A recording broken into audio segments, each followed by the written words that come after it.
জি। হাপলা two সিটা কোন দিকে? কার কাছে যাবেন? আনিসুজ্জামান। কি কাজ? আচ্ছা, একটু ব্যক্তিগত কাজ। এটাই তো জানতে চাচ্ছি, ব্যক্তিগত কাজটা কি? আশ্চর্য, ব্যক্তিগত কাজের কথা আপনাকে কেন বলবো আমি? কি হলো, আপনি উকি ঝুঁকি মারছেন কেন? আচ্ছা, আপনি আমাকে বলবেন প্লিজ, মানে শাপলা টু সিটা কোন দিকে? শাপলা টুসি এই কোয়ার্টারে না, আপনি ভুল কোয়ার্টারে আসছেন। আমাদের বাসায় যখন কোনো মেয়ে বিয়ের বয়স হয় তখন তাকে বিষ খাইয়ে মেরে ফেলা হয়। বিষকে তো আবার এমনি এমনি খাওয়ায় না, আয়োজন করে অনুষ্ঠান করে তারপরে বিষ খায়। পোলাও মাংস রান্না করা হয়, আত্মীয় স্বজন সবার মিষ্টি নিয়ে আসে। এটাকে আমাদের বাসায় বলে শ্রাদ্ধ বিয়া। আপনি এখানে কি করছেন?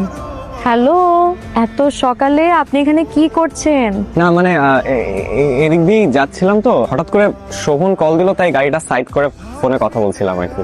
তাহলে আপনি বাসায় যান, মানে আজ শনিবার তো, বাবা বাসায় আছে, আপনি বাসায় যেয়ে বাবার সাথে গল্প করেন। ভালো আইডিয়া, কিন্তু মানে এদিক দিয়ে যেহেতু যাচ্ছি, দেখা করে আসাটা তো উচিত। হ্যাঁ, একটা সেকেন্ড হলো আপনার জন্য। খুব সুন্দর। এখানে এভাবে ঘুরঘুর কেন করছেন? সাথে কিছু কথা ছিল। আপনি তো এখন অনেক বড় হয়ে গেছেন, ছোট্টবেলার সেই সুযোগটাও নেই যে ইচ্ছে হলে আপনার পাশে গিয়ে বলবো।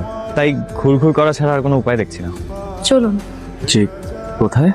সেটা তো জানি না, একটু আগে না বললেন যে কথা বলবেন, এখন এখানে বলবেন নাকি অন্য কোথাও? জি, চলুন, আসুন। ছোটবেলায় একদিন আমি আপনাদের বাড়ি থেকে আপনার একজোড়া ছোট্ট চুড়ি আমি নিয়ে গেছিলাম লুথিয়ে।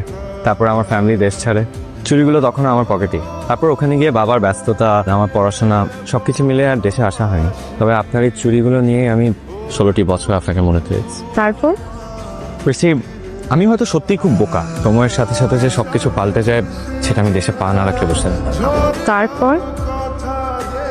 এগুলো আপনার কাছেই থাক, এগুলো দিয়ে আমার কোনো কাজ নেই। আপনার যে আমাকে পছন্দ হয়নি সেটা আমি বুঝে গেছি। পরশুদিন আমার ফ্লাইট, আপনার সাথে হয়তো আমার কখনো আর দেখা হবে না। তবে আপনি সবসময় ভালো থাকবেন। আমি কি ভুল দেখছি?